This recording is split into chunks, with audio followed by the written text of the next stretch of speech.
Hi guys, Australia மெல்பர்ன்ல ஃபிளிண்டர் ஸ்டேஷனுக்கு முன்னாடி தான் நின்று பேசிட்டு இருக்கோம்.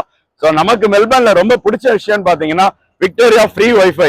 இங்க வந்து மெல்பர்ன் சிபிடில இருந்தீங்கன்னா இங்க வந்து நிறைய பிளேஸ்ல வந்து ஃப்ரீ வைஃபை ஆக்சஸ் பண்ணிக்கலாம். அதே மாதிரி டிராம்ஸ்மே பாத்தீங்கன்னா உங்களுக்கு வந்து ஃப்ரீ தான். ஸோ டிராம் நெட்ஒர்க்மே பாத்தீங்கன்னா உங்களுக்கு வந்து சிபிடிக்குள்ள இருந்தீங்கன்னா வந்து ஃப்ரீயாவே ஆக்சஸ் பண்ணிக்கலாம், எதுவும் சார்ஜ் கிடையாது.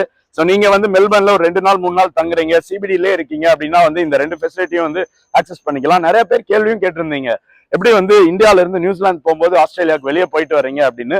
டெம்பரரி விசா ஹோல்டர்ஸ், அப்புறம் temporary permanent resident, temporary residence யாரா இருந்தாலும் வந்து உங்களுக்கு ஆஸ்திரேலியா வழியா டிரான்சிட் பண்ணி போறீங்கன்னா டிரான்சிட் விசா இருக்கணும். அப்படி இல்லைன்னா வந்து விசிட்டர் விசா இருந்தா தான் நீங்க வெளியே வந்து சுத்தி பார்க்க முடியும். நம்ம இன்னும் நிறைய விஷயங்களோட அடுத்தடுத்த வீடியோஸ் சந்திக்கலாம். Cheers guys.